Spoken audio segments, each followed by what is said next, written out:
Good afternoon, my movie-loving brothers and sisters. What is going on? Thank you for joining us on this Monday afternoon. Give me 1 second.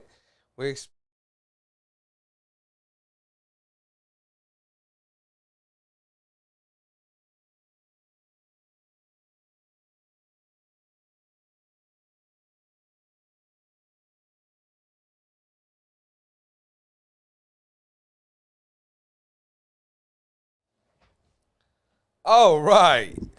Thank you for joining us on this Monday afternoon on the Screen Talk Live YouTube channel, where we talk about all things movies, TV, and screen-related news and technical difficulties.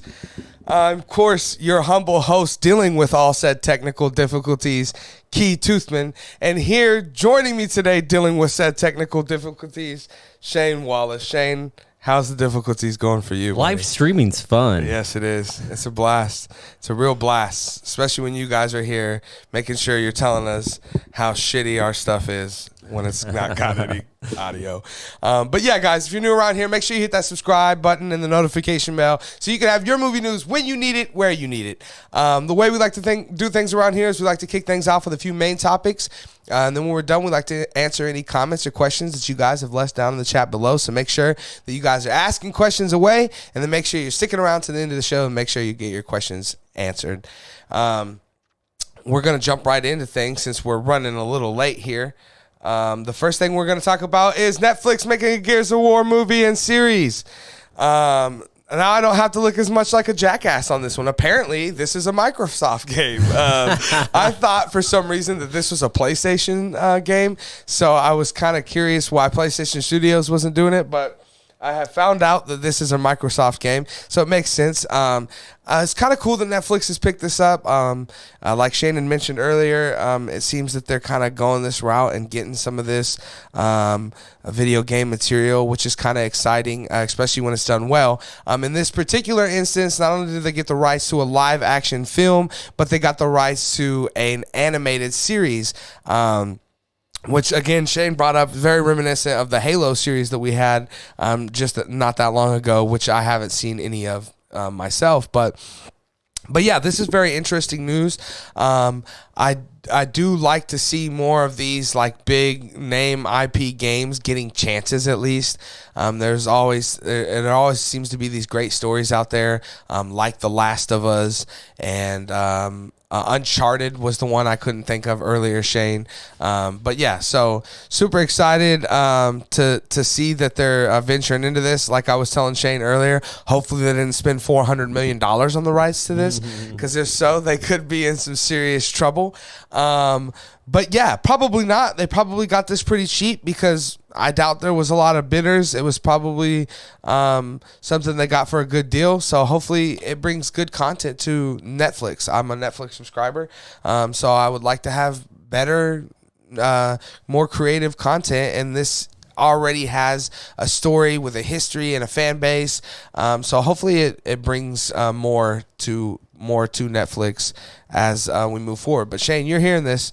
Give us your thoughts. What are you thinking about the Netflix Gears of War live action TV show or movie and animated series? You know, it's very ambitious that they're doing a movie first, and then they're also going to do a television show. And, you know, animation takes a long time. So, you know, they're really gambling a lot on this animated show based on the success of this movie, because if no one cares about the movie and then all of a sudden, you know, you spent another $90 million for the TV show, you know, it's quite a gamble. So obviously they have a lot of faith in this series. It seems like there's a lot of video game, you know, you mentioned Last of Us, you know, that comes out next year, early next year, some point. There was a Resident Evil show. Yep. On Castlevania. On Netflix as well. And then, you know, you mentioned the Halo show on Paramount Plus. Right. So, you know, a lot of video games, you know, and it kind of makes sense too. Yeah, we're in that IP world. Not only are we in the IP world, and you got to have yourself some sort of name brand, but, you know, we're also getting to the point where, Last of Us, that came out almost 10 years ago. So anyone that's 14 is possibly 24. Got some money now. to They go got some see money, a movie, right? So buy some merch. right? So it's like these new IPs, they're already getting set for the next generation of viewers, right? So you got like some people like our parents that come in because of a name brand, like Tom Cruise is in it or Sure. The Rock is in it. Oh, I'm going to go see this movie, and then we trickle down to this IP stuff to where anything, bringing back Harry Potter that affects your generation, and so it makes sense now to start really diving into these video game markets because it's a huge. Yeah. That being said, still the best video game movie that's ever been made is Sonic. Yeah, for sure. Sonic probably. Yeah. And that was that a Sony Pictures? No, that was Paramount. That's right. Okay, that was Paramount. Yeah. So I don't know what Sony's doing because the only thing that they can do right is video games. So we also got the Super Mario movie coming, right, with Chris Pratt and all them. So is that Sony? I don't know who's making that. That's Nintendo. I think they have their own. But who's distributing it? Studio. I should look that up. But so to me, going back to this whole Sony game studio, when is this happening? It sounds like it's a no-brainer. Right, everyone else is already getting a head start, and they have so many IPs over there, might as well jump into it as well. Yeah, for sure. I agree 100%. But guys, let us know down in the comment section below what your guys' thoughts are on all this Gears of War news. Are you excited for this? Do you want a series? Do you want a show? Do you want a movie? Let us know down in the comment section below what your guys' thoughts are. Okay, with that down, we're going to move on to our second main topic today. And our second main topic today is this.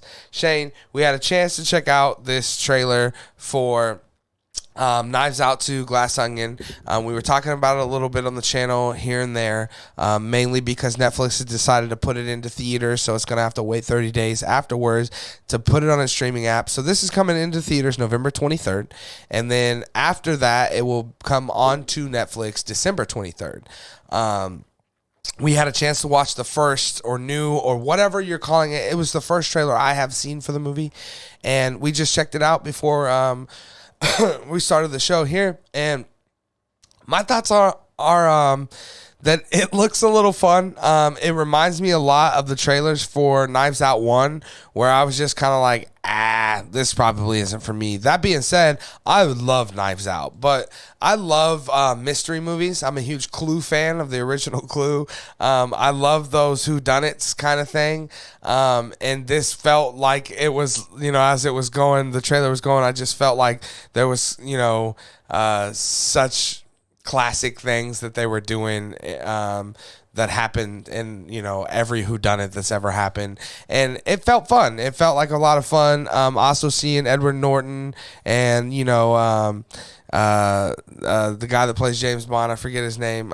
Seeing them all back seems like it's gonna be fun. And there's this new big cast, right? Daniel Craig. Yeah, Daniel Craig. And there's this new big cast of this ensemble. You don't have Jamie Lee Curtis and all those other people there, but you have this new big cast, and it seems exciting. It seems fun. It seems like a lot went into it. It seems very well made, of course. Everything is nowadays, it seems like, but yeah, they did spend $400 million on this. They do have the rights to one more film. So there will be like a third one, pending this one's doom, I assume, or non-doom, or pending its non-failure. But if this movie didn't do well, it'd kind of be hard to see them doing another one. In fact, another thing that I wanted to talk about on the show today, Shane, that I completely spaced out on, was something James Cameron brought up, which was, hey man, if Avatar 2 bombs, my plan is to make a third one and be done. Yeah. So instead of the 5 movie arc that he had planned, he would finish it with 3. I think it's hilarious that he is just so egocentric that he's like, hey, even if the second one bombs, I'm still making a third one. Right, it's still got to be a trilogy. It's got to finish the story. Yeah. It's my story. Yeah. Right. Very, very interesting. But yeah. And so that you got to kind of question that again. You know, if this one fails, do you continue to make a third one? I guess, right? You already spent basically $200 million just for the fucking rights to do it. So it'd be pretty silly not to, unless you were able to like sell those rights to someone else and maybe get some of your value back. Maybe worth it, but I imagine this movie does well. It's going to come out right around Christmas, literally right around Christmas, 2 days before. It'll be in that time slot where everyone's at home, relaxing, off work, out of school. It can be kind of a family. I don't think this is like an R-rated type of thing, so you could watch it with your kids and your family. And again, you kind of get a big involvement with everyone trying to figure out who done it and what's going on. And I think this will do well audience-wise for sure. Critically, it'll probably do well because, again, they love Rian Johnson's films. Even, you know, the Star Wars movie he made that I hate so much, the critics love that movie. So I imagine this does well. I would definitely for sure be checking this out day one. As soon as it's available on the 23rd, I'll be sitting around here thinking about Christmas, and I'll just want to put it on and have something to watch and talk about it here on the channel. Shane, you're hearing all this information. You've seen the trailer that we just watched this morning. Tell us your thoughts. What are you thinking? You know, I'm actually, the trailer kind of got me a little bit more excited to see the movie. I saw the first one. I saw it on Netflix, so I waited. I imagine I will do the same thing for this one. It seems pretty cool. I like the fact that it's completely self-contained, that you don't need to know anything coming into this. Like you said, whole new group of characters. Yep. Obviously that's a cool setup too, because when you bring back it for a third movie, if this does well, then again, you can bring a whole new group of A-list celebrities and some murder mystery. I like the genre. I don't see this doing well. I mean, it's 2 weeks after Wakanda Forever. It's around the holidays. People are going to be like me, where it's like, well, if I just wait a month, I can watch it on Netflix for free. I just don't see how, when Black Adam was struggling to bring in audience, and now you're going to be competing against Wakanda Forever, I just don't see how this movie is going to make, really anything. I mean, Black Adam is right now worldwide after a month, 3 weeks, right? Yeah. It's at, 300 and... Yeah, it hasn't even made its money back. Yeah, so... Yeah, and we'll talk about that a little bit later, but Wakanda Forever is going to roll through this. And so now they're asking, hey, let's make way more in Black Adam in just about that stretch of time, in 4 weeks. Yeah, right. I just don't see that happening. So how are they going to base this on being successful or not? Is it going to be just on box office returns? Is it going to be somehow they have an algorithm to know how many people click on it when it comes to Netflix on December 23rd? Well, it's like something I told you too, that I seen a famous film critic saying was that if this does do well, that we'll see a shift for the whole industry, because all these other streamers are going to start going, and Netflix are going to go, well, shit, we can't just do it with Knives Out. We made $400 million in 3 weeks, so we're going to have to put now this and this and that. And if you do, you could really see a big, a lot more revenue for the theaters,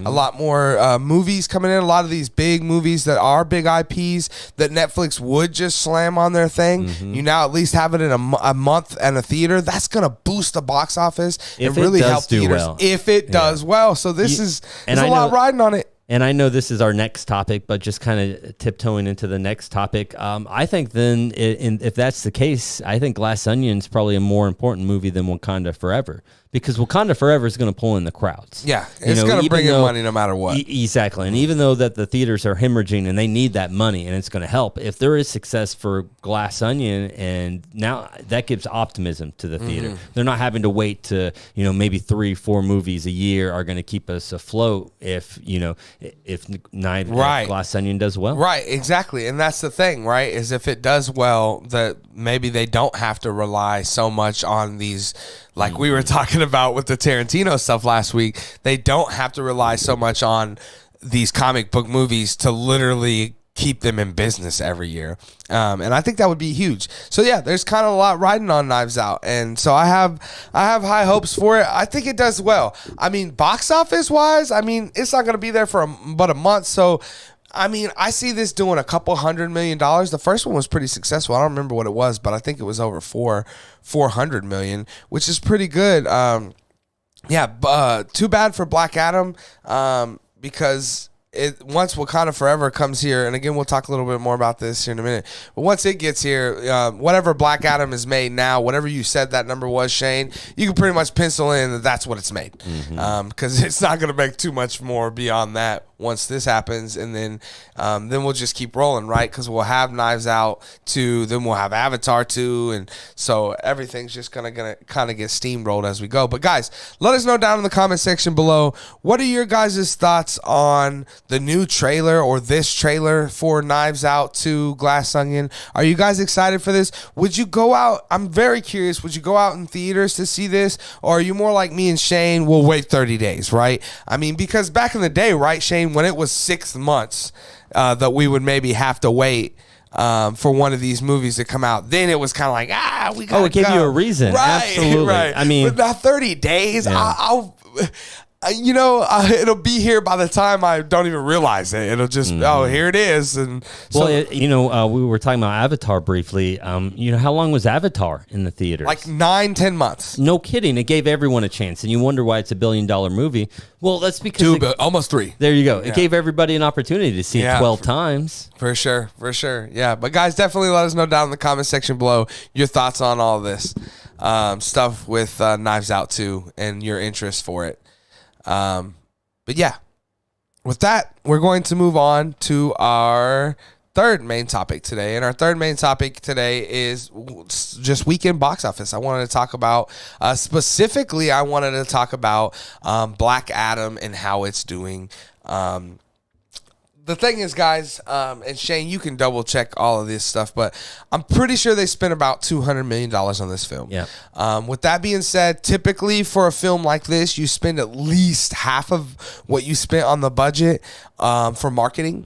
So if we went, maybe you could spend more, than half. But let's just say they spent half. So they've spent $300 million on this movie. So they the theaters collect a third of the revenue that the movie brings into the box office. So Shane, you said it was at 320 million or whatever, minus a third of that would be truly what Black Adam has brought in so far. And if you do that math, I'm not sure what it is, but I can tell you this: it has not made its money back. It has not even broke even yet.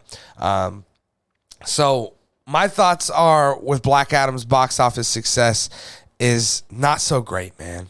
Not so good. Not what we wanted. Captain America, the First Avenger, and so many movies. There wasn't even a comic book era of movies when, Cap 1 came out, and that movie still was more successful. Same with Thor 1. A lot of these things that have come out are more successful than Black Adam, and it's too bad, right? Because we had a lot of high expectations with The Rock in the DC universe, and knowing Superman's coming back and going to be in it. But it's just not doing so well. People just aren't going out to see it. The critics kind of slammed this movie, right? I don't know what it is now these days, Shane, but I'll take a look. Yeah, it was sitting at a 40-something% the last time we checked it out. But the audience that was going to see it was enjoying it. I remember it being in the high 80s, low 90s. Yeah, it looks like it's 40% critics and 89% audience rating. Okay.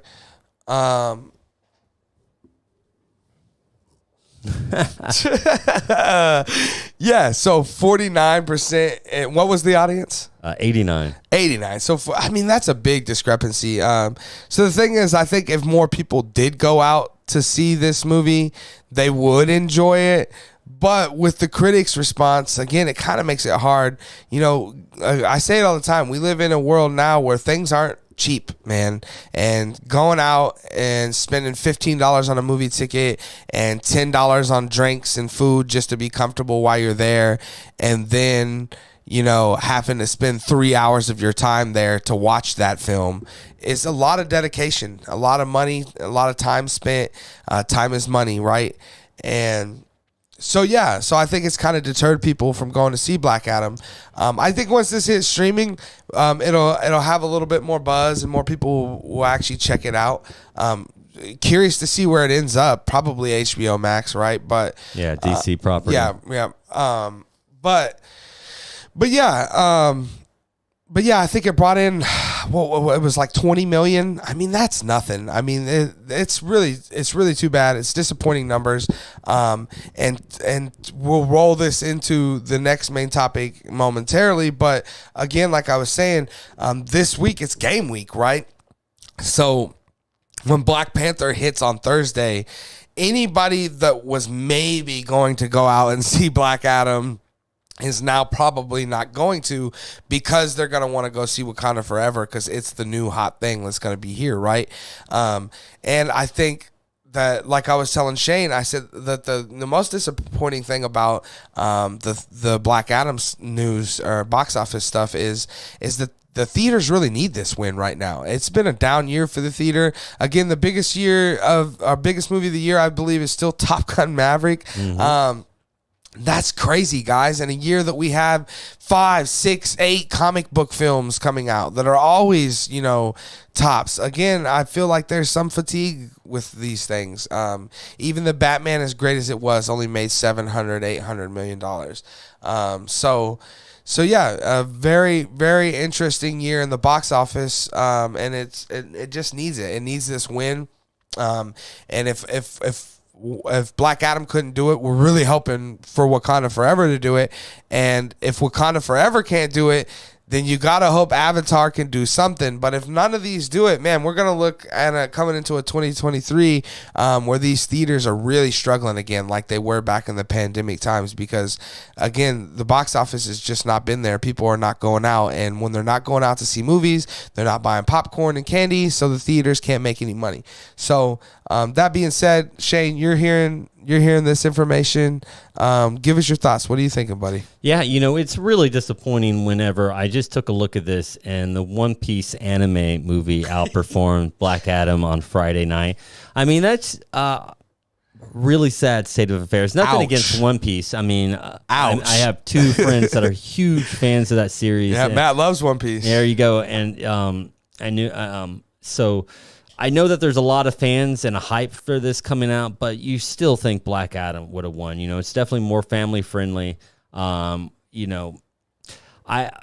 a real, like you said, it's really sad because I'm looking through this and everything's just underperformed. The new Jurassic Park versus the old Jurassic Park, right? The previous Peele movie versus his movie this year. Right. Really the only one that outgrossed, which you're not going to believe this, the former was Thor Love and Thunder outgrossed Thor Ragnarok, if you can believe that. Oh, yeah, it did. It crossed $1 billion, I believe, didn't it? So, yeah, it's just, it didn't hit $1 billion for the year, but it definitely outgained the that's previous crazy. installment. Super, super crazy. Yeah. Well, Doctor Strange Multiverse of Madness, it probably made more than the first Doctor Strange, didn't it? It doesn't have that listed on here. I wish it did, but you're probably right. It made nearly $1 billion, $955. Yeah, so the first one right made there. like 400. There you go. Yeah, so there we go. So there's been a few success, but I think you're right. It's been a down year, not in terms of content, but just getting people to the crowd. And, I really think that Wakanda Forever will be successful. But I think that the problem with that is I don't think movie theaters or people that follow the movie industry should be too excited about that, because I feel like Wakanda Forever is more than a sequel. It's because of the passing of Chadwick Boseman. Right. It's become more of an event.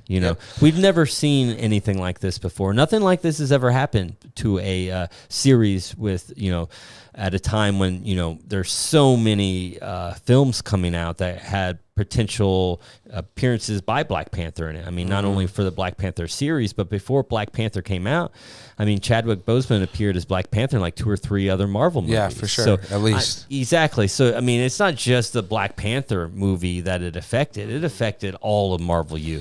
Yeah. So, I mean, we just have never seen something like this happen. So I feel like Wakanda Forever is going to be more of an event. Kind of like, the Phantom Menace or, the Last Jedi or whatever it's called, people had to wait so long that it built up more anticipation and became more of an event. I definitely see that happening with Wakanda Forever.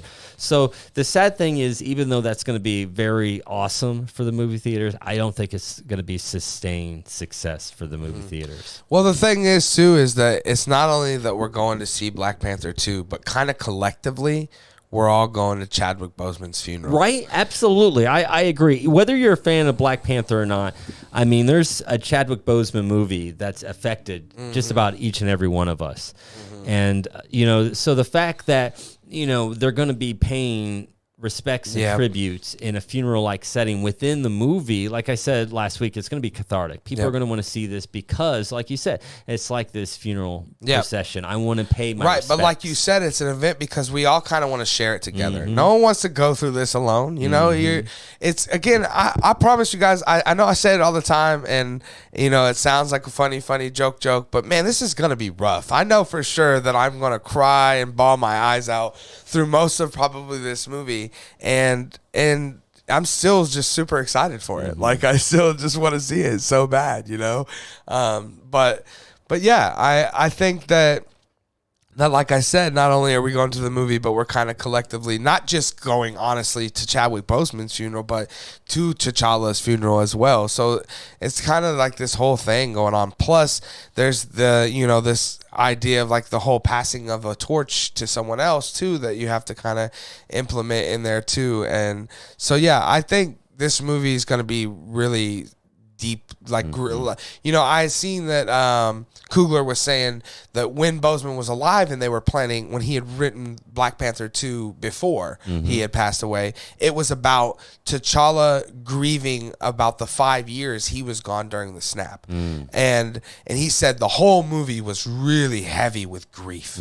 And I bet that didn't change too much. Oh, how could it? How could it at all? I bet that didn't change too much. And I bet that was his wink of saying, we thought we were going to have something to grieve about then, but man, are we really full of grief now. And that this movie is going to be heavy. And we know it. You can feel it. The first trailer really gave you that goosebumpy feeling of like, damn, this has happened. Someone's passed away, and now this whole country of people are having to deal with it, which is, it's just so compelling and tragic in itself to see.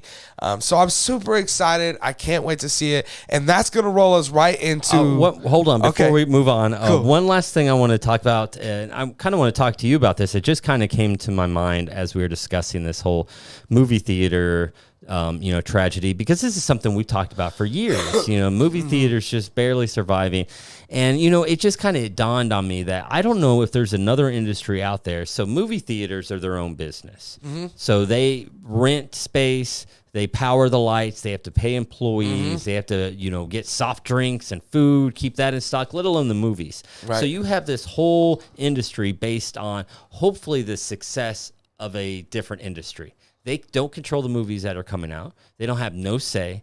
They can't sway that, hey, audiences are coming more for this, let's have more of this. It's all based on another industry, movie, Hollywood. Right. And, and they pretty much are handcuffed to whatever they produce that hopefully builds up their success. Right.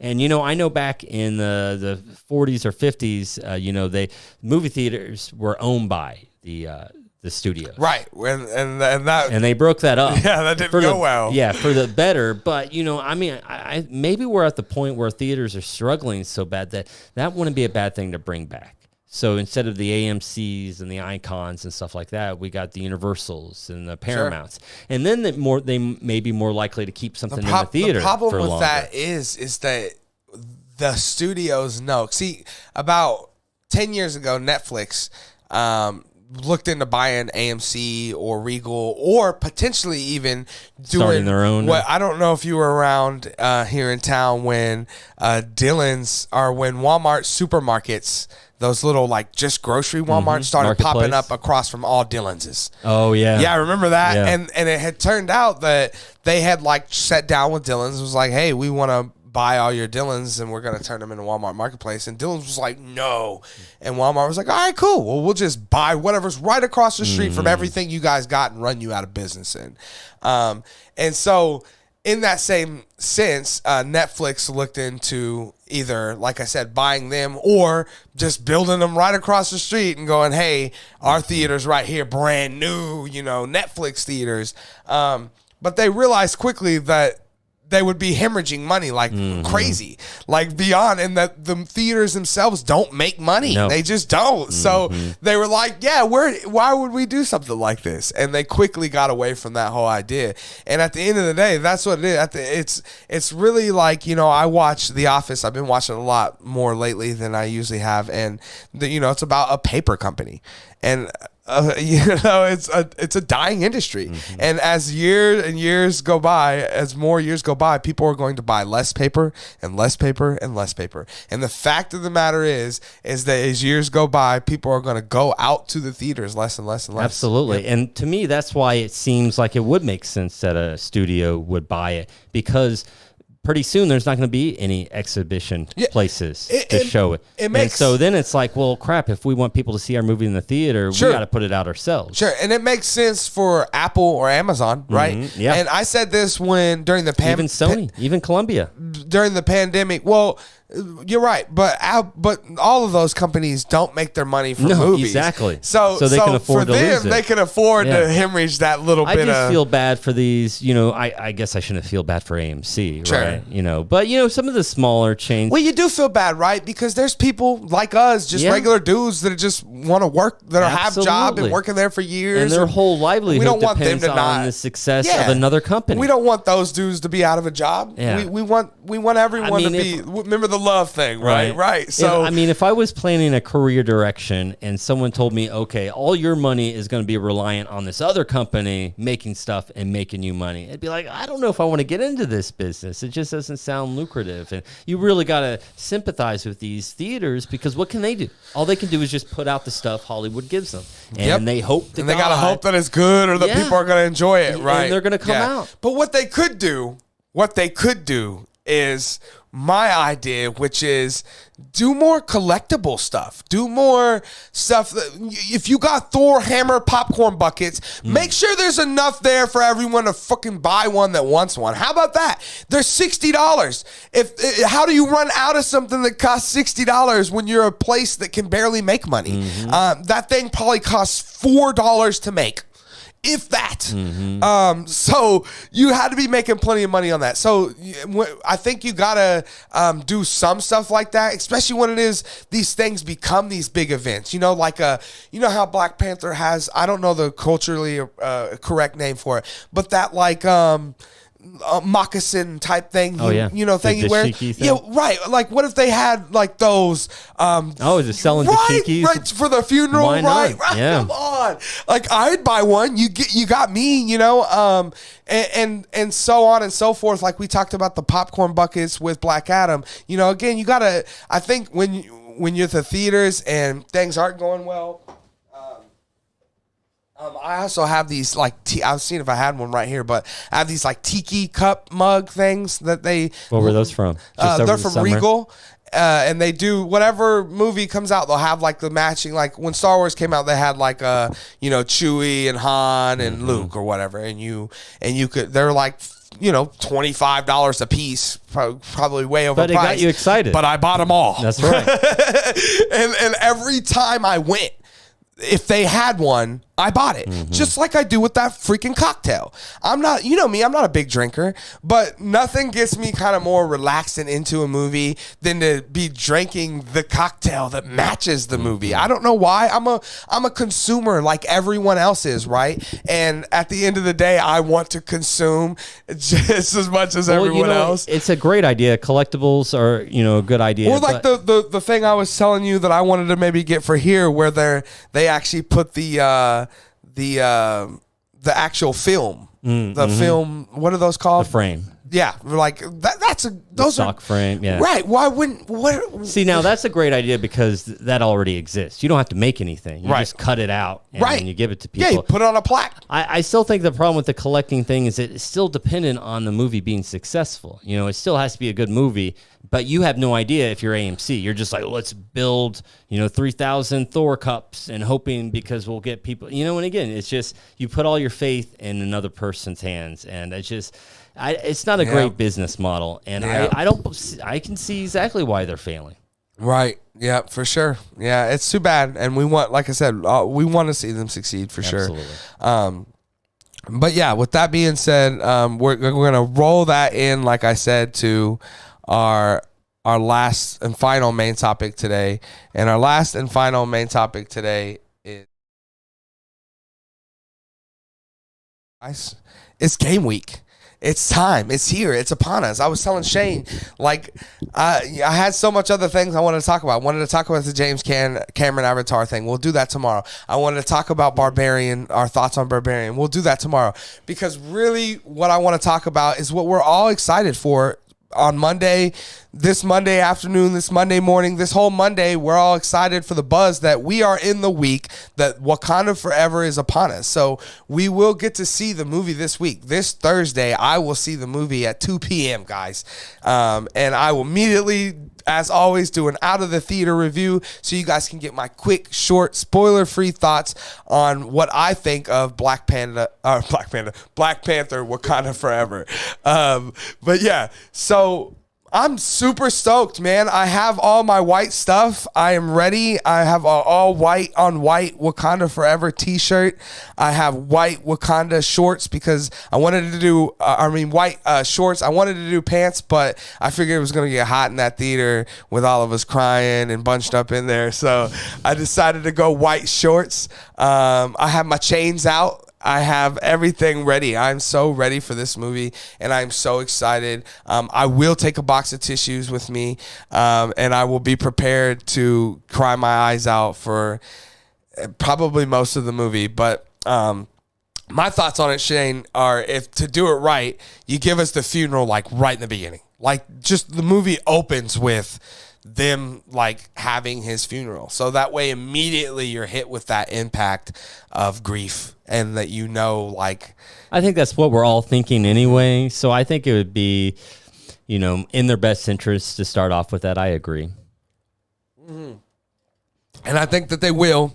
And I think that'll set the tone, like I always said with Infinity War, how that beginning thing with Thanos killing everybody and whooping Hulk up really set the tone for that movie, and that's why I loved it. I think this is going to really set the tone for this movie. Like I said, it's going to let us know, hey, get ready. You're in for a lot of this. Plus, I think it gets it out of the way too, right? So we can later on, 2 hours later in the movie, have Namor fighting people, and we kind of not feel like we're still crying, right? Mm-hmm. So it makes sense to get it out of the way early. Yeah, I'm super excited to see what everyone has to say about this movie. I'm sure. The thing is like we were talking about again, rolling from the last topic was, this thing's got to make money, man. This thing's got to be successful, and if it's not, it's gonna be like I said, coming into 2023. Well, we'll still have Avatar to hopefully make some money, but coming into 2023, it's gonna be a real down year for the theaters if this movie isn't able to pull in some box office dollars. That being said, the first Black Panther movie made, I believe, $1.4 billion, which was a ton of money and nobody expected.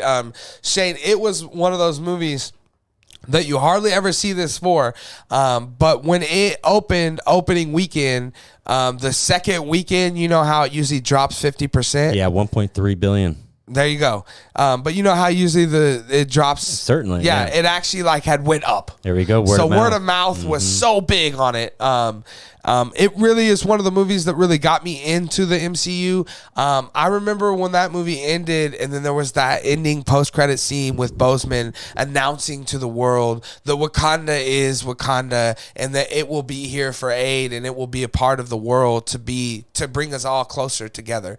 I remember literally everyone in my theater standing up and giving a round of applause ovation. It gave me goosebumps, and I remember it was really in that moment that I thought, wow, movie theater experiences are so unique, and they're so once in a lifetime, and you just never know what you're gonna get, right?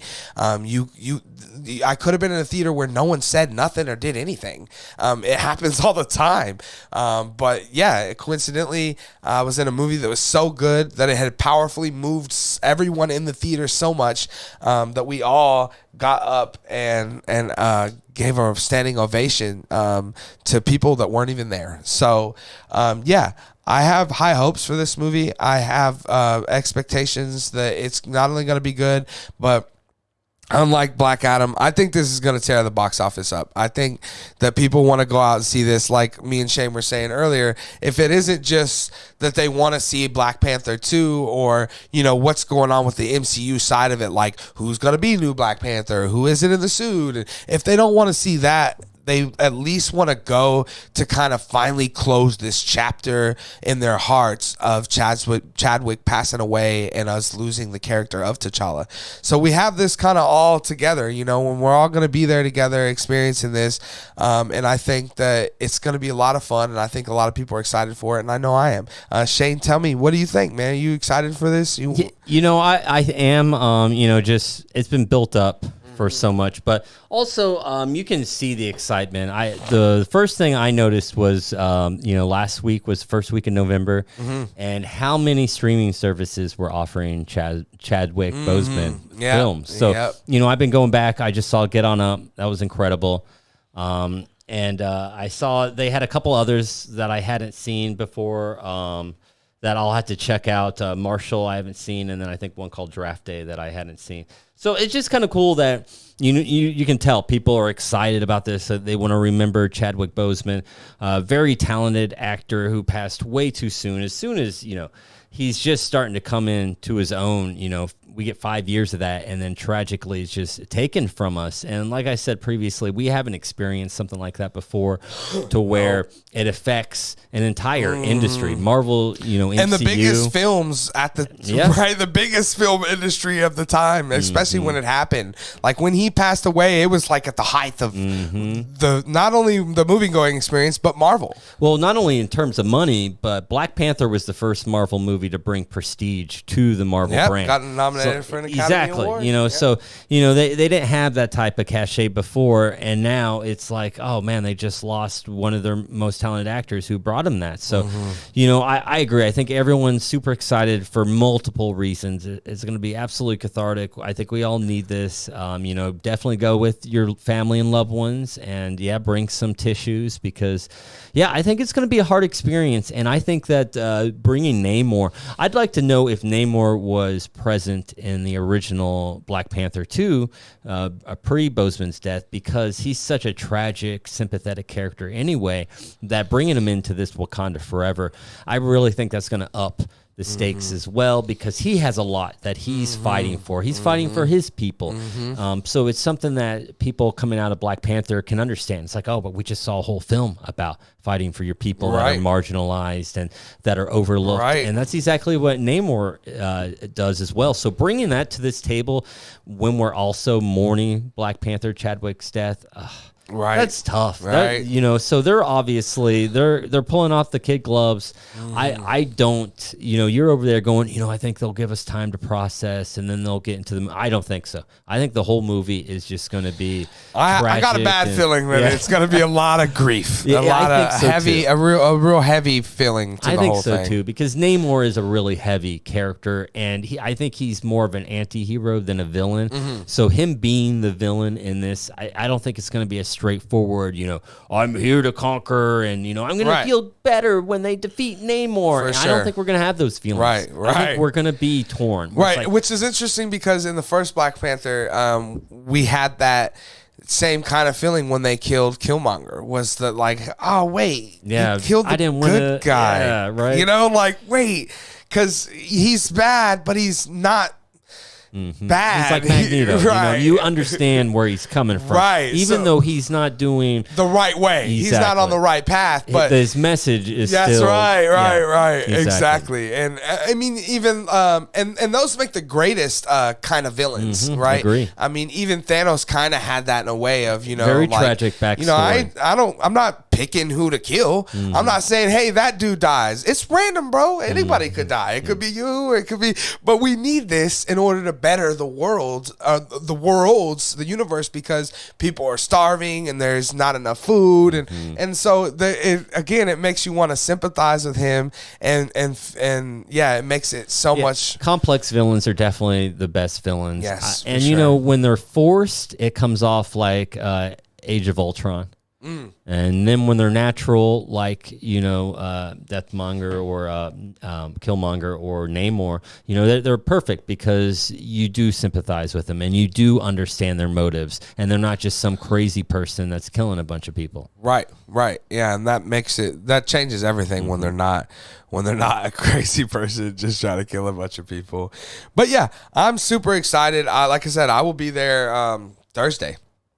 I will be there this Thursday, and I will be there bright-eyed and bushy-tailed, and my all white, ready to stain it up with tears. Hopefully they got some sort of cocktail for sure for Wakanda Forever, because I'm going to need something to loosen me up for all this heavy grief that I'm going to have to deal with. And then they got the popcorn buckets, right? The little statue glowing popcorn buckets. I'll for sure have to get one of those. To show off on the channel here, but yeah, with that being said, guys, that is our final main topic today. So yeah, we're going to move on now to any questions you guys have down in the chat section. Shane, what do we have? Yeah, we got a couple today. Lucas Farney wants to know, do you think Knives Out will prevent someone from relaunching a Clue movie? No, they're still in the process of making a Clue movie right now. So do you think people will be murdered mysteried out by the time Clue comes out, if Knives Out 3 is already out? It's a good question, but probably not, because there hasn't been a lot of this kind of material. It's not like, you know, comic book stuff or something. I mean, there's not a lot of whodunit kind of stuff. And Clue has its own built-in audience too. Yeah, for sure, so. Right? And it has kind of a lot of a nostalgia thing going for it too, right? Where this just has whatever the first movie did for you. So yeah, I don't think it prevents it. And the Clue movie is still in the works, and I want to see that movie. I'm a huge fan. I don't care how bad you think that movie is. It was a blast to me. I always had fun watching it. I had it on VHS, and I played that thing all the goddamn time. I loved it so much. So yeah, I saw what Daniel just typed. He said Clue without Tim Curry is painful, though. I would have to agree with that. Hey, anything without Tim Curry is painful. Can you imagine them bringing back Congo without Tim Curry? I felt the same way when they did it. I was what? Without Tim Curry? But yeah, what else do we got, Shane? Yeah, Daniel Klimps wants to know, doesn't the movie industry need to bring back the mystique of the experience of movies? Without the social aspect, it's just a delivery mechanism. Okay, so I think that's kind of like what you were talking about with the collectibles, and that's more of an experience. Yeah, for sure. Well, you know, I see also that he, you know, went on to say in here that when he goes to the movies, or when him and his people go to the movies, that they do the VIP reserved seat experience with bacon popcorn, which sounds amazing. Where the hell are they doing that, Daniel? Give me bacon popcorn. And a bucket of beers. Again, where are they doing that, Daniel? But yeah, and that kind of makes your experience right. Yeah, I agree 1,000%, dude. I'm a big fan of where I go. The AMC I go to has caramel corn, half cheddar, popcorn, and I love that. I love popcorn. I feel like it's such a huge part of the movie going experience, right? It just there's something a part of me, like a Pavlovian kind of thing that happens to me when I walk into a movie theater and smell that popcorn. I just feel like, you know, I'm supposed to have it. Like I'm supposed to get popcorn. And of course it's expensive. Everything's freaking expensive, not only at theaters, but just in life in general now, especially. But It's so worth it, and it makes the experience, right? Like I said, when I'm sitting there and I got my Thor Love and Thunder drink, it almost makes the movie a little bit better, right? Now imagine if I'd have had a Mjolnir popcorn bucket that I was shoving bacon popcorn out of. That probably would have made it even better. And if I could have somehow in any world bought whatever the cost of for a Dr. Fate helmet, I would have done so, and I would have watched the movie with it on. I love it. As soon as I realized, what would have happened was I wouldn't have known. So I would have been sitting there thinking, oh, this movie's cool, but Dr. Fate's so good. And then about halfway through the movie, you'd have seen me exit and come back with that. there it is. Now I have it. I didn't know I needed it until I see the movie, right? But that goes back to a little bit what Shane was saying, right? You have to give us somewhat of a good movie or a good experience or good characters in order for me to want to go out there and buy your freaking helmet that costs God only knows how much what. But the simple things I think you have to do with everything. The cocktail thing, that's so simple. Why wouldn't you could think up a new cocktail any day, anytime, anywhere. So any of these movies should have those kind of things. It would be cool if we had like more of a VIP experience where maybe they had, like certain food or a meal that went with the movie. But yeah, I think it'd be cool. Even if, I think us as fans, the kind of fans that we are, and I'm sure you are too, Daniel. If you went to the movie theater and could get one of the posters of one of the movies that had maybe is not even in theaters anymore, would be cool, right? It would be cool to be, I go in there and I ask them all the time. And they're like, well, we usually just give them to our employees or da-da-da. I'm like, okay, but if you were selling them for $10 a pop, I mean, you got probably 10 in a theater. That's $100 every time a movie comes out. So, and not to mention if you actually started selling them. So you actually had them, you could sell who knows how many, not just the ones you get for marketing. You could sell even more. And I have that feeling every time. They recently reopened a theater in a mall, Shane, that we used to go to on the west side, and when I walked in there, they have this big giant marquee with IMAX signs, which is hilarious, right? Because there's clearly no IMAX screen in there, but they got theater. These beautiful posters, and they want to show them off. And every time I'm there, I just want to go up and be like, "Hey, man, when you guys get done with all this, could I buy one of these posters or whatever?" So again, I mean, I think there should be some more options. McFarlane makes great figurines, like really great figurines for good prices. Like you can get an excellent McFarlane's figurine for $19.99.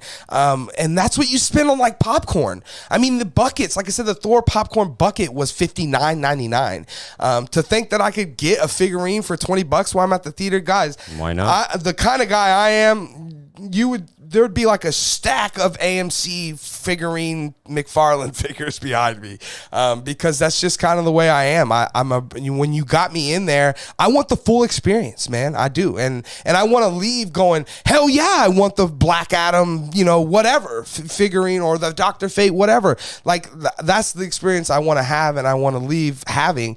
So yeah, I hope that they do give us more of these kind of things, and that we get.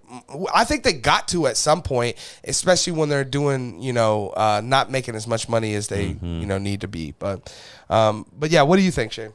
I mean, they got to do something, right? I like the idea of the collectibles. I think that should be one of a multifaceted plan that they come with, because it can't just be one thing. And, one thing, that you and Daniel are talking about is the social aspect of movie theaters. Well, some people like to just sit silently in a dark room and not, worry about a crowd. Maybe they should have like VIP screening rooms. Where it's like a 15-seat screening room. Right. That way you're drawing people like me that doesn't want to deal with the families. Right. And then you charge $50 to rent it or something like that. Right. I think there's a lot of options. Something else that they used to do back in the day is that, when you'd go to the movie theater in, the 30s or 40s, it wasn't to see a movie. It was to get a whole experience. You used to get shorts, Like Looney Tunes used to get newsreels. You'd get, you get a couple movies. You'd get a drama, you get a comedy, get or an family. intermission. Yeah, an intermission. That's where the B movies came from. Right. So you got a bigger experience than just, hey, for the next 2 hours I'm watching this one thing. And I'm not saying that they need to start introducing more content, but something else to drag me to the theater. Sure. And I know that there are some theaters that are hybrids. They do like bowling or arcades. And so there's things bringing people in there, but I just don't see many people going out to do it an active. Sure. Like bowling and arcades as much. So there has to be something else to help bring people in. Sure. Another thing that I would recommend is I have these things that you know about over here on the shelf, Shane, that are collectibles. I have all of Iron Man's, I forget, Stark reactors. And then I have another Eternals one, and they're made by GameStop exclusive. And, it costs to license out these things for these places. So the less you license out, the cheaper it's going to be for you. And so they license out one per GameStop. So each thing would be like 1 of 4,000 or 2 of 4,000 or how many ever. I mean, I think you could do that too. You could have like a collectible item that, I guess you'd only have one per theater, but that's what GameStop does. That's a great idea. Even Daniel mentioned it. He said he got his big bacon popcorn at Icon. And he said make collectibles exclusive to the theater. That's smart because, there's some movies where it's like, I don't know if I want to see that again. But if it's to go to a different theater to get a different collectible, that's more enticement to bring you back to see the same movie twice. Yeah, in fact, that actually happened to me when Endgame and Infinity War came out. I went to Regal and AMC to get their different ones. Yes, their buckets and their collectible at the time were different, so I wanted to get them both. They actually stopped doing that, so like everything is pretty much like streamlined, and it's kind of the same thing. But yeah, and plus I stopped going to Regal. I mean, I hardly ever see what they have if they have anything. They stopped doing them tiki cups too, which really during the pandemic they pretty much stopped doing all that kind of stuff.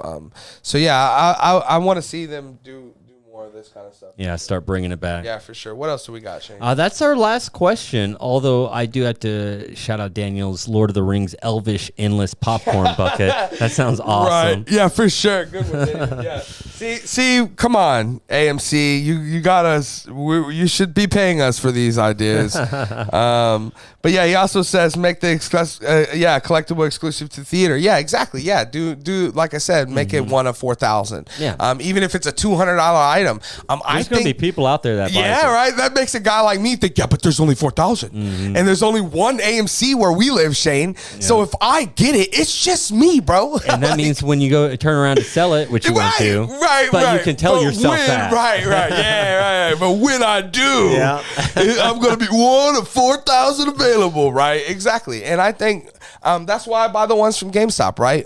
Those things are $200 a piece, and I buy those things every time. I mean, you see this giant, the Suicide Squad box, Shane, over here? I do, yeah. Yeah, I bought that. I'm not the biggest fan of that movie, but I'm walking through and I see it. It was like a $200. It's McFarlane, and it was like $200 on sale for $99. You know me, I'm like, does it have King Shark in it? Yes, it does. Does it? It's huge. Yes, he does, and it's huge. You know how I love the big figurines. We got Hulk up here behind me. Yeah, I got a lot of those big ones. So yeah, he's huge. And that whole look at that box. That thing's massive. Crazy. I'll have to show it on the show sometime. Yeah, my MacBook came in a smaller box than that thing. But yeah, guys, thanks for joining us and sticking around here in the chat and giving us questions. We hope to see Daniel and Lucas and all you guys back here tomorrow when we do our show and have lots more to talk about and more movie news. Hopefully there's more exciting stuff to talk about as we go on through this week. I'm sure we'll start to hear murmurs about Black Panther, how well it is, how good it is, and I'm sure we're going to talk about as much as it might get old, we're going to be talking about Black Panther all the way up until it comes out and you see my out of the theater review. But yeah, again, thanks a lot, guys, for joining us. I've been joined today by my friend and co-host, Shane Wallace. Shane, We got through the technical difficulties. We have mics. They work. We have mics. We're answering questions. I think people can hear us. So a good day. A good day. We will be back tomorrow with hopefully no technical difficulties and no black screens. See you tomorrow, Lucas, Matt, and Daniel. And hot girls waiting here. And you spammer. You damn spammer. All right. But anyways, guys, we will see you guys tomorrow back here on the Screen Talk Live YouTube channel. Have a good one, guys.